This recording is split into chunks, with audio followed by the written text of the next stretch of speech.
Assalamualaikum warahmatullahi wabarakatuh. Selamat pagi anak-anak kelas 6 SDIT Ulul Albab. Bagaimana kabar kalian hari ini?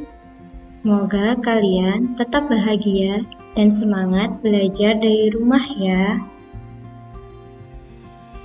Anak-anak, hari ini kita akan belajar tema 1, subtema 2, hewan sahabatku. Jika kemarin kita sudah belajar tentang tumbuhan, maka hari ini kita akan belajar tentang hewan. Lalu, apa tujuan pembelajaran kita hari ini? Tujuan pembelajaran kita hari ini yaitu siswa dapat membandingkan cara perkembangbiakan hewan. Siswa dapat menemukan persamaan dan perbedaan karakteristik negara-negara ASEAN terkait kehidupan ekonomi. Dan siswa dapat memahami patung. Anak-anak, tahukah kalian ada beragam jenis hewan di Asia Tenggara? Salah satunya adalah gajah putih yang dianggap suci oleh beberapa negara di Asia Tenggara.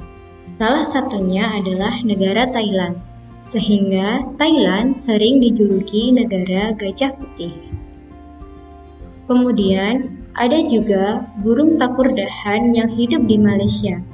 Hewan ini termasuk hewan yang dilindungi oleh negara tersebut. Begitu pula dengan Indonesia.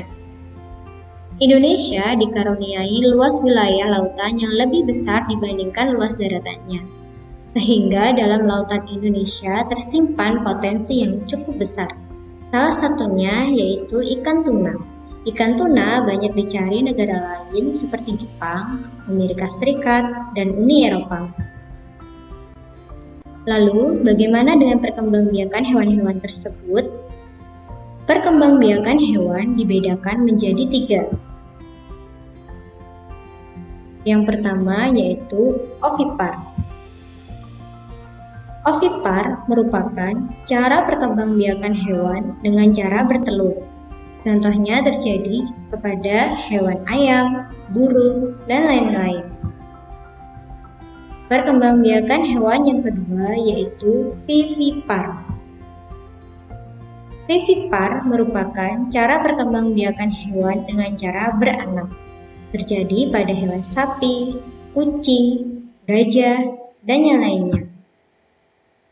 Dan yang terakhir yaitu perkembangbiakan hewan secara ovovivipar. Ovovivipar merupakan cara perkembangbiakan hewan dengan cara bertelur dan beranak. Contohnya terjadi pada hewan ular. Anak-anak, coba perhatikan gambar-gambar hewan berikut ini. Ada hewan ikan, burung elang, buaya, kambing, kucing, gajah putih, kura-kura, dan ikan paus. Coba kalian kelompokkan hewan-hewan tersebut berdasarkan cara perkembangbiakannya. Manakah hewan yang termasuk hewan ovipar, hewan vivipar, dan juga hewan ovovivipar?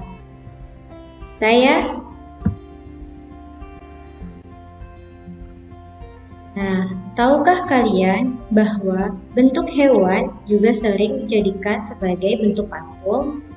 Coba perhatikan patung Merlion dari Singapura ini. Patung Merlion, kepalanya merupakan bentuk hewan singa.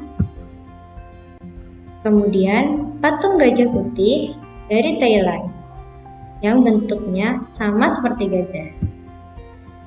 Kemudian, patung Suro dan Boyo dari Indonesia. Tahukah kalian patung Suro dan Boyo ini ada di kota mana? Ya, patung ini ada di kota Surabaya. Ternyata banyak bentuk-bentuk patung yang terinspirasi dari hewan.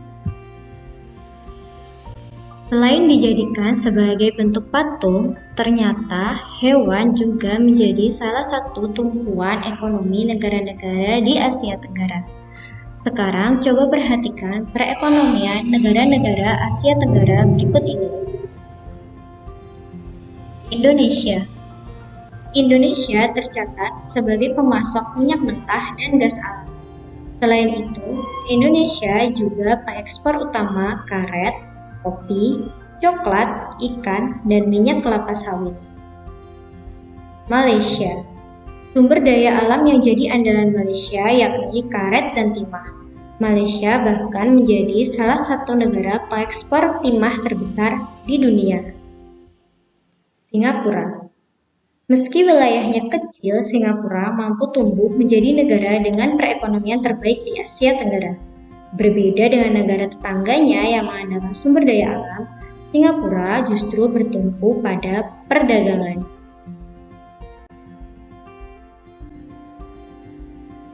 Brunei Darussalam.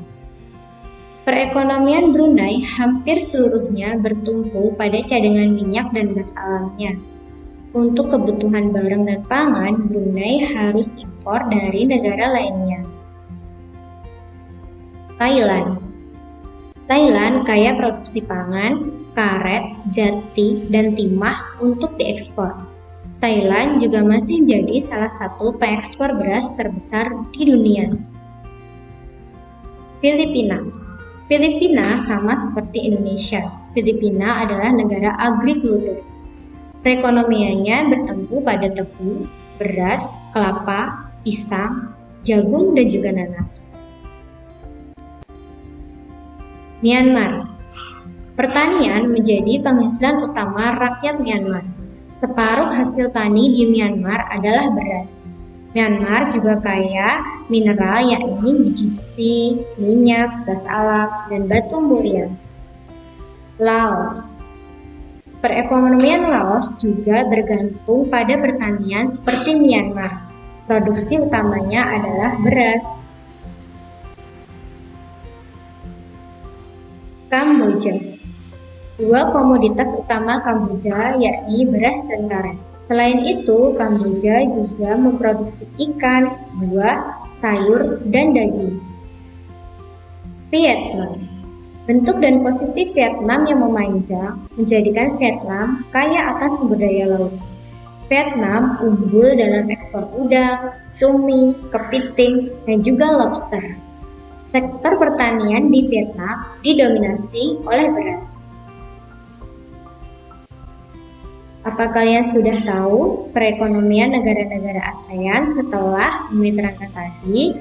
Ternyata negara-negara ASEAN memiliki banyak persamaan juga ya. Sekarang, pilihlah dua negara ASEAN yang kamu suka, kemudian bandingkan kehidupan ekonominya dalam diagram berikut ini. Cari persamaan dan perbedaannya ya. Sekian pembelajaran tematik kita hari ini. Terima kasih atas perhatiannya. Assalamualaikum warahmatullahi wabarakatuh. Tetap bahagia dan semangat belajar dari rumah.